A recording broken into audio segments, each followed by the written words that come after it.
YouTube addiction or the phone addiction is something that each one of us are facing today. It's the harsh reality that we are overloaded with information that we don't need, and we are, constantly feeding our brains with those information which we actually don't need. And I think it's high time that we understand how we can get ourselves de-addicted with these things. I mean, YouTube is one thing. We have to understand YouTube and video addiction both. I think we need to understand how we can get away with it, and not let it use us. Basically, don't get used by it. So, hello everyone. My name is Divya, and welcome to Radio Diva. This is a little platform that we started during the first lockdown. I'm a journalist by profession. I started it because I really was restless and I wanted to do something, because so many depression cases were coming and I wanted to do something, of course. And then कहते हैं ना, काफिला बढ़ता गया, and people kept becoming a part of it, and we grew. It has almost been 2 years now, more than 2 years, and lots of amazing talented speakers have been part of Radio Diva, and we have learned so much from so many people. It's a little family which is growing in leaps and bounds with every day, and I definitely need your support to take it to the next level. So please be part of this happy go lucky community. Join us on Insta and Facebook, and let's grow together, and let's together make a difference in people's life. I mean, this is what I can request to each one of you. Welcome to the family. And yes, today we have a super talented speaker with us. I think the best part about her, what I liked more than her being a TEDx speaker, more than her being a psychologist, more than her being one of the global leaders who's part of 51 most fabulous global happiness leaders. I mean, that's amazing.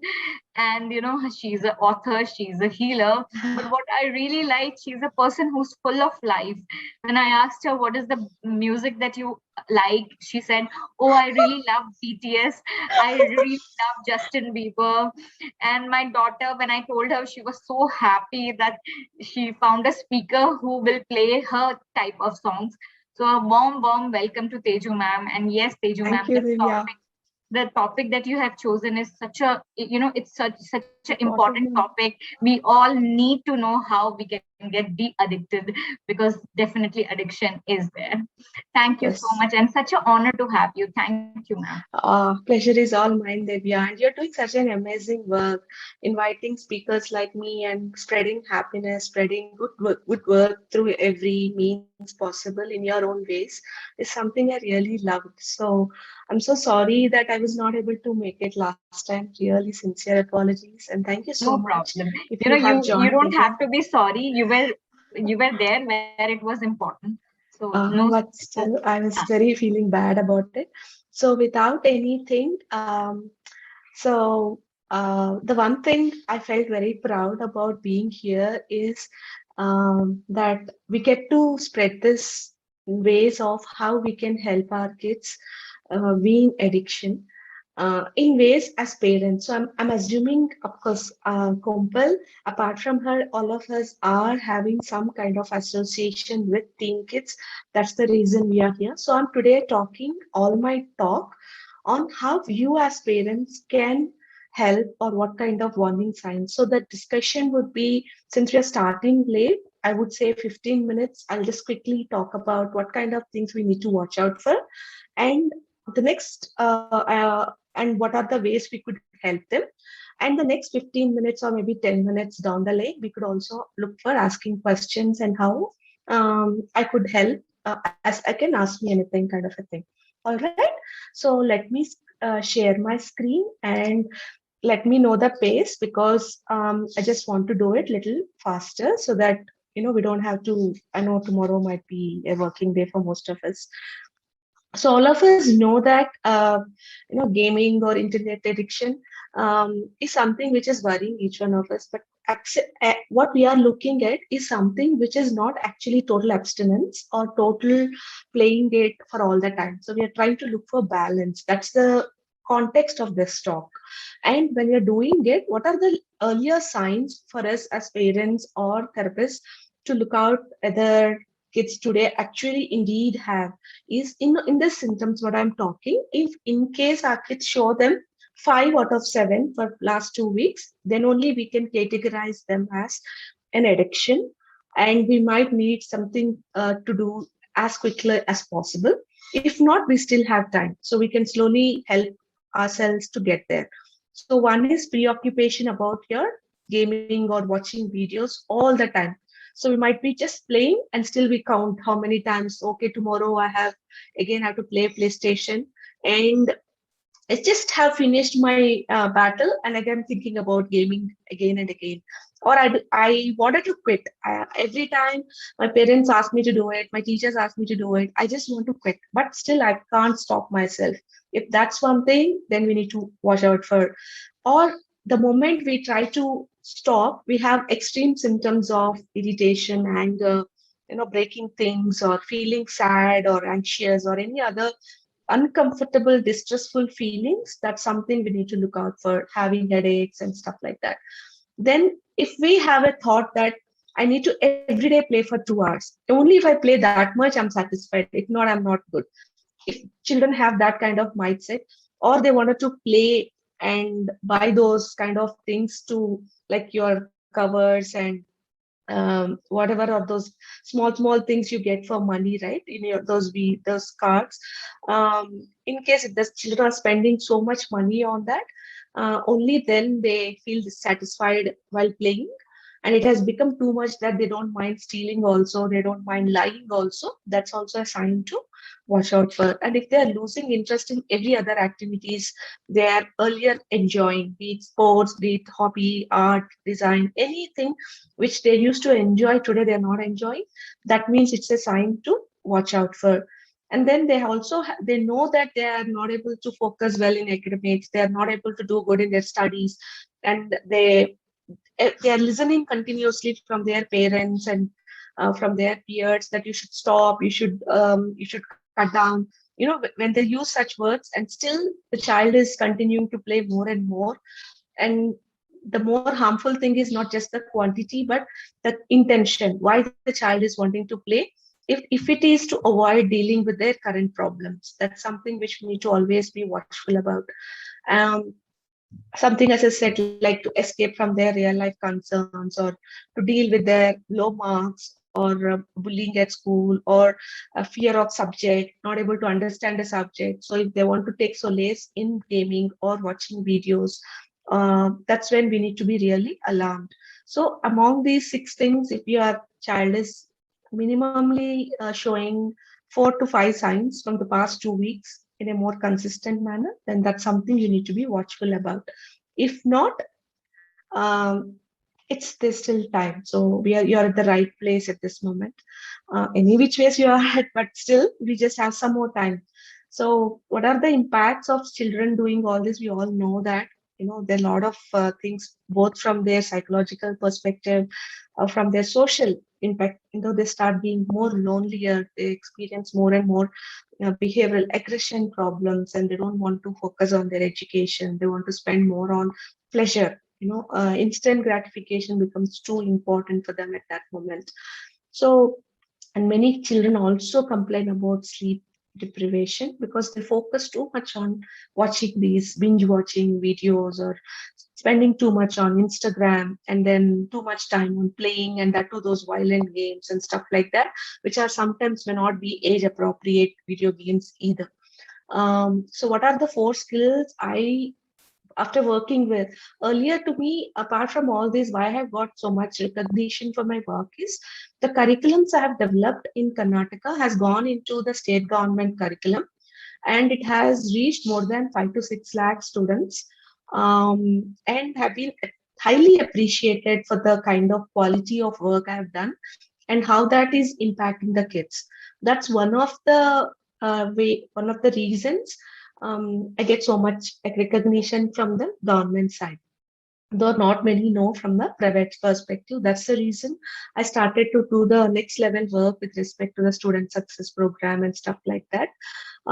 Based on my working with all these kids at a one-to-one level, majoritarily in 175 taluks and stuff like that in Karnataka, what I understood is that there are four skills which can help us, which is firstly self-awareness, then having goals for themselves, understanding and knowing what positive coping strategies they can deploy on themselves, and having some rules and routines around the concept of using videos either for pleasure or as an addictive behaviors.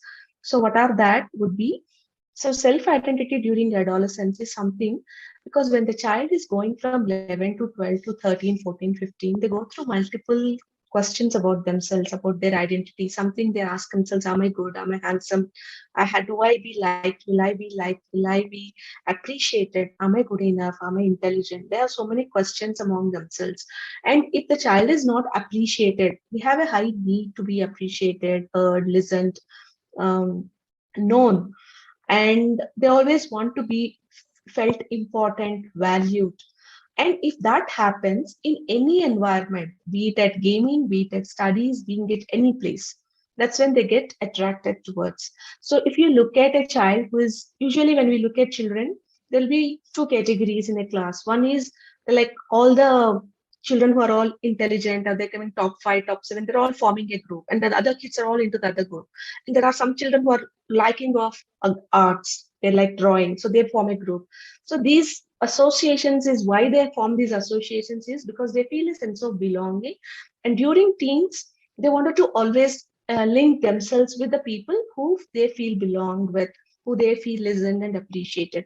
And anything you see as something which we get worried as parents is that, about cyber, or they um, sending some images of theirs on videos on social media, or any of such things happens, because that's where they feel loved. So they don't have the, actually, as I said, no, the prefrontal context is not developed yet for the kid. So the decision making thing is not yet there. So they rely on their emotional center to make a lot of decisions.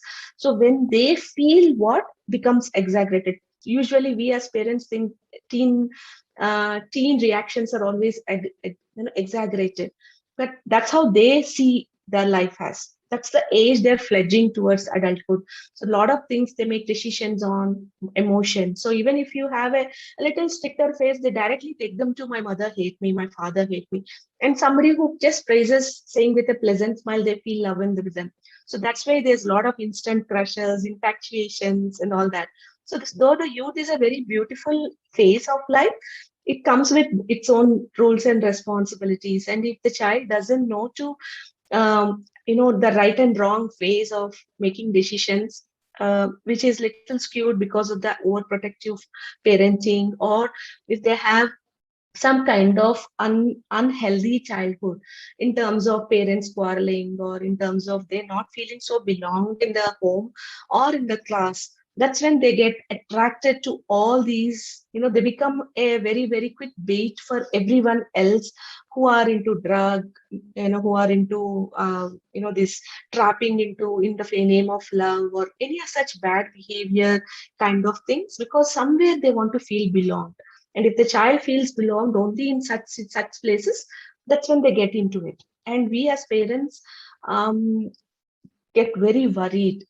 So that is when I want you all to think on the strategies, what I'm going to discuss. On first of all, what is the reason? So instead of saying just the solution, I would also want to touch base on what kind of emotional needs do we have as a person. Say, need for power, appreciation, independence, approval, enjoyment, belonging. We as humans have different human needs. And if these needs are being not fulfilled at home, or the need for, say, a child wants to feel encouraged, and the person is failing in maths repeatedly after COVID, not able to understand maths at all, suddenly feeling physics is so difficult. At seventh grade, before COVID, he was the master in science. Just after COVID, the school reopened, I see that I'm not able to follow anything in chemistry, anything in physics. The need for encouragement is not at all there. I'm not feeling supported at school. So they feel that, okay, anyways, I'm not getting there, but in the gaming or in the world of this virtual world, I'm able to feel encouraged, I'm feeling supported, I'm having joyfulness. So let me spend there instead of here.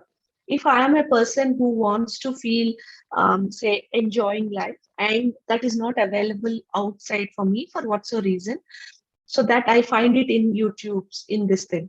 So that's where I told that the needs of the child, if it's been understood, that gives us a better understanding on how we can curb these behaviors.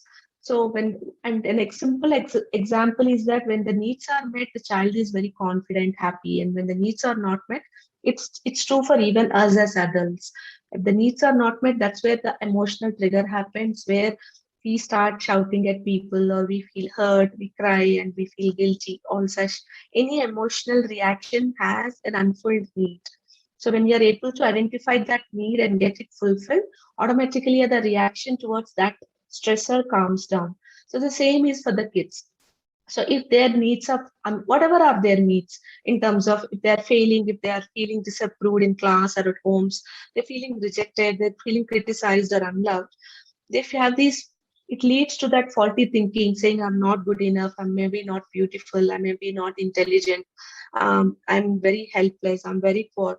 So these kind of feelings will internally trigger these kind of unworthy feelings of bitterness, or hurt or sad or loneliness, which to compensate them, as I said, children doesn't still know to, because we as an educational system are not training kids on coping mechanisms, right? When a stressor happens, nowhere in school are we taught, or at home, probably some parents who are progressive and are aware of the science behind the positive coping and the negative coping. There are some people who teach the kids, but it's at a personal parental level. But at a societal level, we're not being taught about what are positive coping and what's negative coping and all that stuff.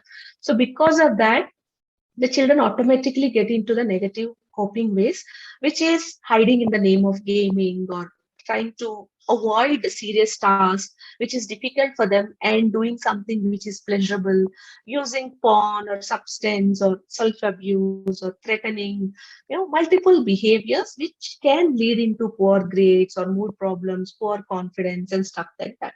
So the first thing we as parents can always ask our kids, in case we are our best friends, our kids. So in whichever way we can, in short sentences, because kids, teens and tweens don't have so much of listening capacity. So in shorter times, shorter words, like I told, we have a habit of speaking for 50 words to explain one concept. Here the thing is, we need to explain it in 10 words, just shorter version, comprehensively.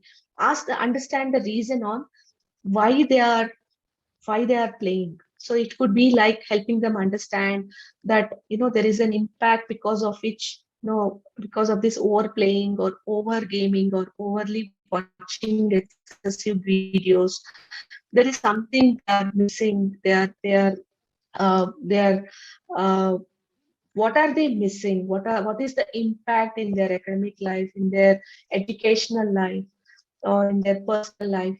And playing or watching videos is substitute for what needs of theirs is getting met, and what is that they're missing in life, that they had to hide in front of these kind of behaviors instead of facing it boldly. So what are that we need to say? Are they feeling lonely? Are they bored? Are they getting scared to understand a subject? Are they feeling underconfident that whatever they do, they're not able to score well, or whatever they do, it's not going into their head about a subject or a topic?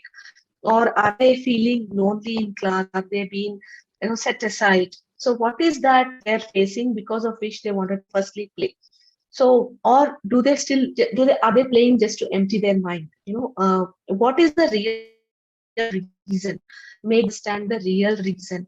Then comes how we can use these kind of. First thing is to help them understand, make them understand that there is a problem, and we also understand. We are also empathizing. Look, many of us also have habits of, say, window shopping, or smoking or drinking or I will talk about these coping strategies in a while, but we also have such habits which we also, it's a unhealthy habit, but we still go for it as adults. So if someone asks us to wean, how difficult it is for us all of the way. Similarly, for kids also who are doing this, it's very difficult. Though they want, definitely it's difficult for them because their need is getting met there. So we have to help them understand that we need to help. Firstly, parents have to understand that we need to deal this with sensitivity, with empathy, not with strict rules, not with disappointment in our eyes, fear in our words, or anger towards them, but a lot of empathy, lot of understanding that yes, they are dealing with certain things in this, and how we can help them by being their best friends or support system in the first place. So what are the positive strategies we can say after we identify and we can help them understand it? Whenever they wanted to play these video games, we can ask them or watch videos. We can teach them about positive coping because a need is getting met. Say, for example, what we are eating here at home is not tasty. What we do, we always go to Swiggy or Zomato, order those gulab jams, which are much better than the way we make ourselves or our mother made. Sometimes it can also get spoiled, right? So if we don't like this, we always order some sweet. So what is the need for their enjoyment, the pleasure element? When we are not getting it at our homes in terms of whatever favorite food, we don't mind getting it elsewhere. Similarly, when their need is not getting met, they don't mind getting it met elsewhere because we are social beings, we survive on our needs. And it's very, very common for every human being. So now we need to help them firstly understand it and then wean it by replacing those needs with a more healthier options. And first, one of the healthier options is to cope. If they are playing video games, to avoid. Okay, so that's when these things comes. So what are all the negative coping strategies in this interest of time? It's blaming or wallowing in self-sympathy, ruminating, isolating themselves, hurting themselves, pretending that we don't care. It's fine. Being defensive, sleeping, hiding, lying, wasting time on more unimportant tasks. All these are negative ways of coping. Okay, and what are positive ways of coping? Relaxation, solving the problem. There are some techniques on mindfulness where we try to surf the urge, deep breathing, or talking to a friend, or journaling, or writing down your thoughts in a book, or using rain techniques. There are all the different positive techniques we need to teach our kids in terms of how, when they want to deploy unhealthy positive strategies, how they can, instead of doing that, can use positive coping skills so that they will be managing that stress. Instead of avoidance, they can deep breathe and see whether that urge to avoid has come down, and then start doing the task on hand.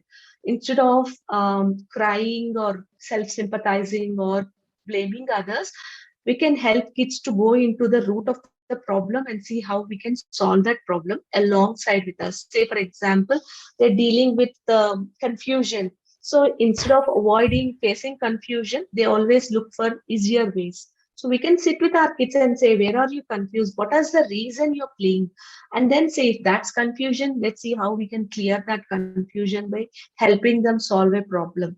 Using such kind of things, I'm saying, instead of negative ways, a positive way. The other thing is we can ask the kids to follow a routine.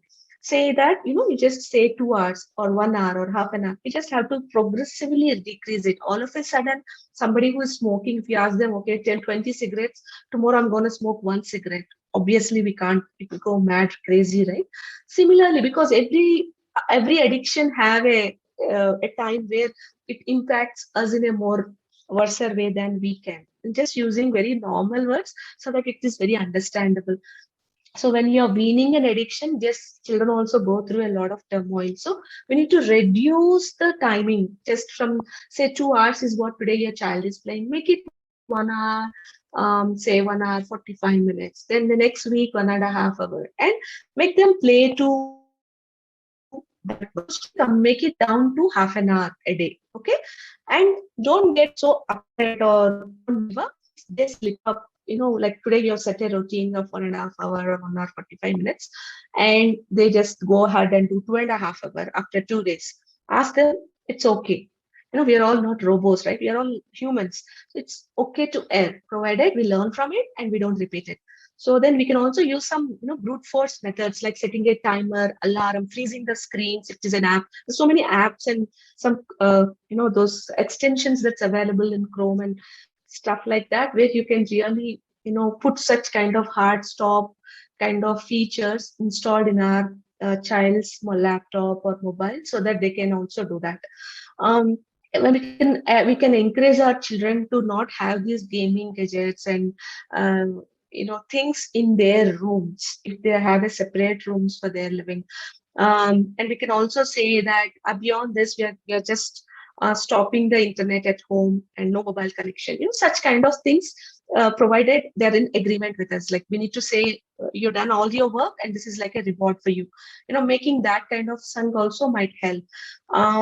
Then, as I said, once a child is doing this, watching videos or gaming or anything to avoid as a replacement for a need, we can help them with understanding using positive coping. If the need for them is that some needs like encouragement or support or power, these kind of things are getting established because of gaming, we need to help them find an alternative thing which can also bring a same effect, if not at a same level, but a closest of it. So if the child was earlier into sports, we literally have to take the child into the badminton, make them feel that kind of excitement towards the game again. Some hand holding is required. So that is where, and if the child is lacking goals, we need to help them set goals. Usually, I advocate setting goals as of two things. One is just looking at the monetary aspects, because if monetary things are excitement, it's fine. But usually for this age kids, instead of, rather, I should not say instead, they prioritize more on the impact they can create to the world. So if we can encourage our children by looking at aspect of what difference you can make to the world by setting your goals and by achieving them, they're more motivated to achieve that. So we can also help them set such solid goals. And if that gaming is interfering with their home chores or homework or stuff, help them use gaming as a reward mechanism. So just do these things, and after that you can do this. And we should definitely encourage our kids not to play any video games, any kind of videos which are a little which is boosting our adrenaline kind of a thing, like rock music, metallic music, and how much ever they enjoy it. Let's not encourage them to do that because it disturbs our sleep patterns. Let's go, let them take it like a ground rule. Let's all say 15 minutes before bedtime, we are not doing any mobile viewing as parents or as children. And as I said, if already children is suffering with some kind of insomnia, don't worry, you can ask them to do some breathing practices, the simple pranayama, or any kind of yogic breathing techniques, 4-7-8 breathing, means breathing in the count of 4, holding to the pattern of 7, 8 of breathing out in the count of 8. Excellent breathing technique. Breathing in the count of 4, holding in the count of 4, breathe out in the count of 4, again breathing in, holding for the count of 4, again another breath. Excellent technique. So whichever thing, or just observing their rise and fall of their abdomen or their chest movement, whichever they feel more visibly, they can observe that. So they can just look at that moving, rising and falling, which is a mindfulness practice. So they can use multiple of these breathing techniques till they automatically calm down and get into the sleep. Also, as for old age techniques of drinking milk with turmeric, warm milk, or putting some lavender aromatic oil around your wrist so that it soothes you, it calms you, or asking them to take a shower, a warm shower. Such things also can be included into their breathing. But according to me, each of these techniques really work well. But the best technique would be the lavender thing, putting onto the pillow or onto the wrist with little, only a dab, and asking them to do the breathing till they automatically fall asleep. So that's something which I really saw many kids really falling into sleep, and they don't feel out of control because breathing is something they can do without anybody's knowledge. And the best thing we can also do is making a friend or a somebody in home, maybe a sibling or grandparent or you as parent or a mother, father, anybody, to become an accountability partner, so that you will stay that your accountability partner's job is not to judge them, to not to make them feel small, but to just stay accountable. So the very respectful word we should use when we are talking about accountability is integrity and empathy, compassion. So we need to be really compassionate, yet helping them understand that today they missed out. So if you're too stern, if you're too judgmental about they not doing that, day after tomorrow onwards, they don't even want to be in that agreement of accountability partner. So they just run away, they start again lying, and they go back to their older ways. So we need to deal it with a lot of sensitivity. That's what I'm trying to say. So that's what is the my side. Um, as I said, knowledge, this is knowledge, but we as parents have to definitely help our kids practice. So what, as a part of our student success curriculum, what we do is we help students using a book and an everyday accountability thing, weekly hand-holding. We help kids practice these at a day-to-day level so that they can become more and more focused on their academics, manage their time well, and they are able to learn these positive coping strategies. So this is it from my end, because I just had to quickly do it so that I hope it was helpful. Yeah, it was very helpful. In fact, it was very practical, very doable ways you have mentioned. So thank you so much. I think, Deju ma'am, you were you made us all understand in such a simple language, and it was so important. Whatever you said is so precious because we all need it in our parenting. I always tell my daughter that I also became a mother when you were born. So we make mistakes, and if we admit it and if we say it to our children, they will also understand that it's human to make mistakes. We are not a trained parent that we took 10 years of degree course or a 5 year of degree course to become a father or a mother. So Well we said. might make mistakes, but our intentions, and I tell everyone, always look at the intention. What you mentioned about intention was so important, that intention is always important, कि किसी की क्या चीज के पीछे नियत क्या है. And I think that really helps. So thank you so much, everyone, for being such a patient listener. And yes, Teju ma'am, you were wonderful. It was worth waiting for your session because So I sorry again. I don't missed have it. to I'm be. feeling No, you don't have to be, Teju ma'am. And it was wonderful. And we will do a session again. Any of you want to get in touch with Teju ma'am, do let me know. I'll share her number with you. And yes, thank you so much. And everyone who will be watching us later on YouTube, please follow, subscribe to Radio Diva on YouTube. We are a journey, and I really need all your support to make it big, to grow together. I'm a journalist, and we are trying to create, awareness around mental health. And I really feel the importance of it. It's a voluntary initiative. We have completed 2 years, and to take it to the next level, I really need your help. And thank you so much once again.